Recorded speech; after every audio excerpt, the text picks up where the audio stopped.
জগন্নাথ বিশ্ববিদ্যালয় central student ইউনিয়নের পক্ষ থেকে আজকে আমাদের ক্যাম্পাসে একটা মেডিকেল ক্যাম্প আয়োজিত হচ্ছে।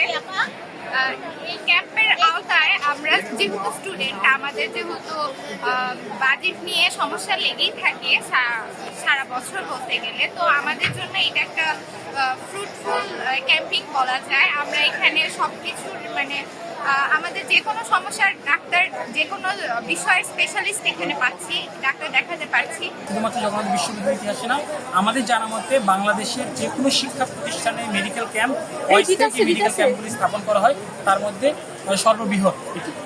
এর মধ্যে প্রায় 50 জন ডাক্তার আছে, সেখানে শিক্ষার্থীরা সম্পূর্ণ বিনামূল্যে কনসালটেশন সেবা পাচ্ছে, বেশ কিছু টেস্ট সেবা পাচ্ছে সম্পূর্ণ বিনামূল্যে, এবং তাদের বেসিক ওষুধগুলো পাচ্ছে বিনামূল্যে।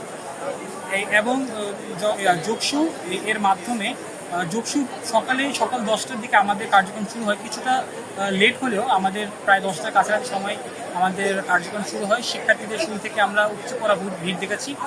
বেলা বাড়ার সাথে সাথে শিক্ষার্থীদের সংখ্যা বৃদ্ধি পেয়েছে। এখানে যে টেস্টগুলো করা হচ্ছে, মানে বিশেষ করে যে ভিটামিন ডি বা এই যে হরমোনাল যে টেস্টগুলো, বাইরে দেখা যায় যে সরকারি হসপিটাল বা হচ্ছে প্রাইভেট হসপিটাল, এগুলো হচ্ছে কস্ট অনেক বেশি পড়ছে, সেখানে এখানে ফ্রিতে দিচ্ছে। তো এটা স্টুডেন্ট হিসেবে খুবই হেল্পফুল আমার মনে হচ্ছে। তো সর্বোপরি ভালোই লাগছে, সকাল থেকে দেখছি স্টুডেন্টরা লাইনে দাঁড়িয়ে টেস্ট করাচ্ছে, ডাক্তার দেখাচ্ছে।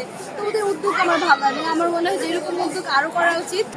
আমরা দেখেছি শিক্ষার্থীদের অনেক অংশগ্রহণ, আমরা এখানে দেখেছি স্বতঃস্ফূর্ত শিক্ষার্থীরা এসেছেন স্বাস্থ্যসেবা গ্রহণ করার জন্য।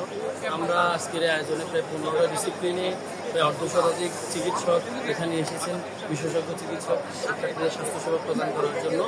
এবং আমরা দেখছি প্রায় 2000-এর অধিক শিক্ষার্থী অলরেডি রেজিস্ট্রেশন করেছেন এবং তারা স্বাস্থ্যসেবা গ্রহণের জন্য অলরেডি লাইনে কেউ দাঁড়িয়ে আছেন, অনেকে চিকিৎসা সেবা গ্রহণ করে ফেলেছেন।